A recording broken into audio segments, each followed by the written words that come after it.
Le délestage revient dans la capitale. Le quartier d'Amboudia d'Amboumanarn figure parmi ses victimes, même si ce quartier subit déjà les coupures incessantes du courant le soir depuis des mois. Selon les habitants d'Amboudiad, la coupure survient à partir de 18 h du soir et peut durer jusqu'à 19 h. Mais depuis cette semaine, elle devient très fréquente. Tous les jours, la même chose se reproduit. Situation qui a des impacts sur le quotidien des ménages. Les épiciers sont obligés de fermer leurs boutiques à une heure très avancée.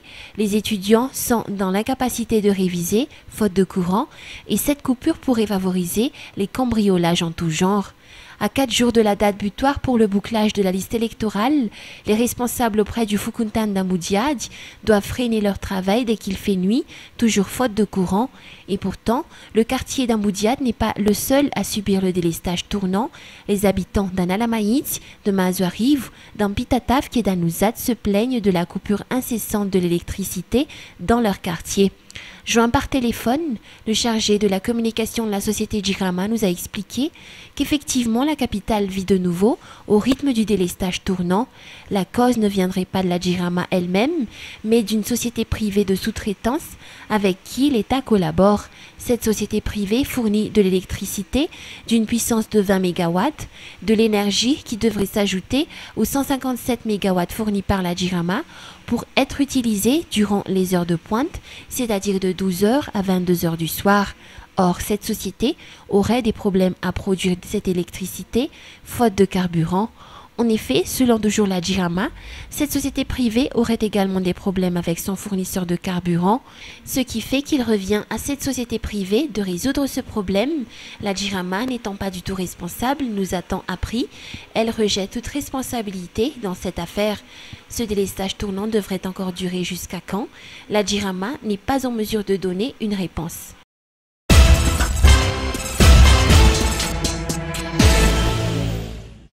Maoul ne pourra plus voir désormais suite à l'injection de pénicilline effectuée par son docteur en 2007. En effet, 3 ans de cela, Maoul, âgé à peine 12 ans, avait contracté la grippe. Suite à cette maladie, sa mère l'a emmené voir un docteur. Ce dernier n'avait même pas demandé à sa patiente les médicaments qu'elle ne supporte pas et dont elle est allergique. Cette allergie à l'injection, telle la pénicilline, a entraîné la maladie appelée syndrome de Steven Johnson, avec atteinte palpébrale et cornéenne très importante, nécessitant une réfection et une greffe de la cornée pour les 2 yeux. En plus de ne pas pouvoir voir, Maoul ne peut pas pleurer non plus. Selon les explications émises par sa mère, 3 ans de cela, à cause de l'allergie qu'elle a eue, elle ne pouvait pas manger et sa langue avait présenté des brûlures graves. Suite à cette injection aussi, qui a mal tourné, elle était restée 3 mois à l'hôpital sous sérum. Son traitement avait coûté des millions d'alliages et les docteurs étaient restés pessimistes quant à sa guérison. Toujours selon sa mère, Maoul avait présenté les effets de l'injection 1 heure après la piqûre. Actuellement, elle est presque invalide et aveugle. Elle ne peut plus rien faire à part écouter de la musique, chanter et envoyer des messages à ses amis. L'association Merci a déjà confirmé sa volonté de venir en aide à Maoul afin qu'elle puisse poursuivre ses études et prendre sa vie en main.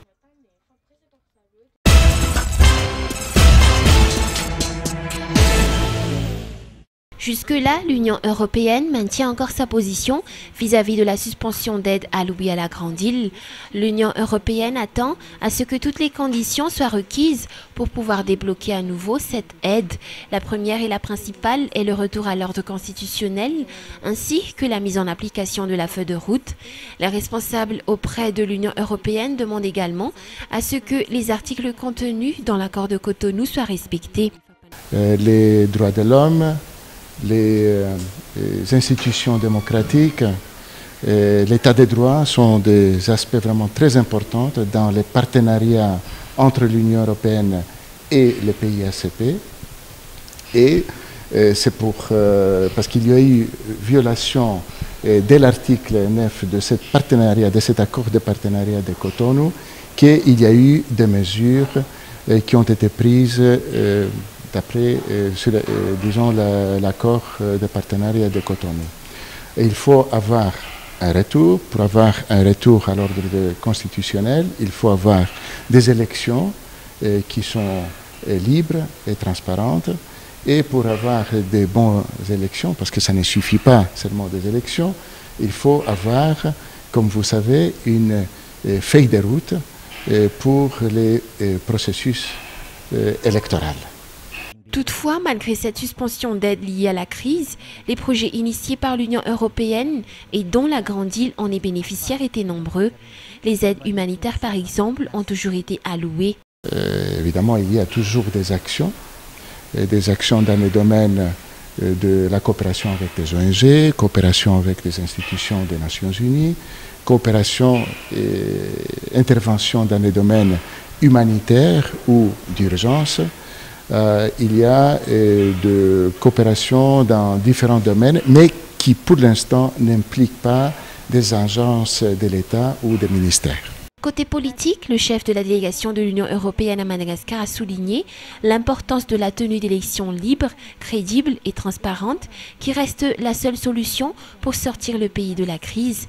Mais en attendant tout cela, les dispositions de la feuille de route devront être appliquées, a toujours souligné ce responsable ce jour.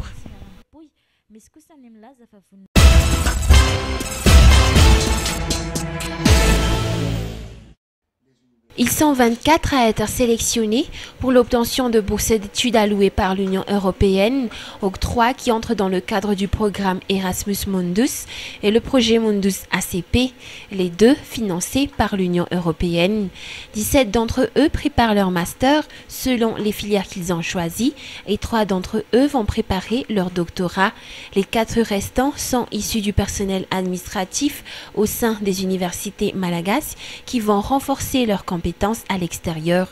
Selon les explications émises par le représentant de l'Union européenne à Madagascar, les bourses d'études de l'Union européenne pour cette année 2011 sont à hauteur de 582 550 €, soit 1 milliard et 619 millions d'alliages. Elles s'étaleront sur une période de 20 jours à 2 ans. Chaque année, l'Union européenne lance une telle offre qui permet à des étudiants dans les circonscriptions de l'Union européenne et un étudiant issu de chaque pays de l'ACP de stipuler.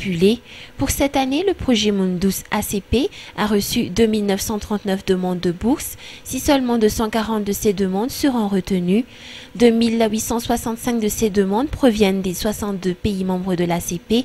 Pour la Grande Île, les responsables ont reçu 261 demandes et 201 demandes émanent des étudiants de l'université d'Antananarivo. La cérémonie d'octroi des billets d'avion pour ceux qui ont été sélectionnés a eu lieu ce jour à Ankourjan.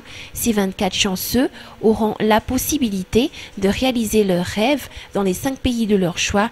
Ils entameront leurs études à partir du mois d'août de cette année.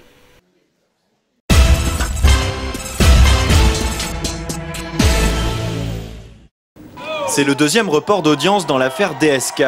L'ex-directeur du FMI devait comparaître lundi prochain devant le tribunal de New York, mais l'accusation et la défense se sont mis d'accord. Audience repoussée au 23 août.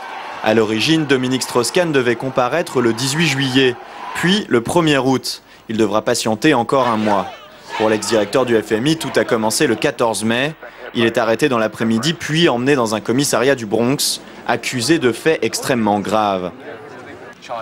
Les charges retenues sont tentative de viol, agression sexuelle et séquestration. L'onde de choc est immédiate et mondiale. L'accusé est l'un des hommes les plus puissants de la planète, favori des sondages en France pour la prochaine élection présidentielle. De la gloire à la prison, celle de Rikers Island, la plus dure du pays. Contraint de démissionner du FMI, DSK plaide non coupable le 6 juin. Le 1er juillet, son assignation à résidence est levée. Les accusations de la plaignante paraissent s'amoindrir. Le procès est ajourné une première fois. Le nouveau report au 23 août intervient peu de temps après les interviews accordées dimanche par Nafissatou Diallo à 2 grands médias américains. Un mois de plus d'un procès qui se tient tout autant à la barre du tribunal que devant les caméras.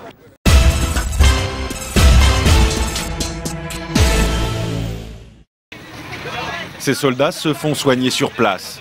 Direction l'hôpital Hamoud pour ceux dont les blessures sont plus graves. La tourelle de leur char est par terre et tout l'avant du véhicule est endommagé. Quelques minutes plus tôt, une bombe a explosé sur le passage de la Force des Nations Unies au Liban, la Finule.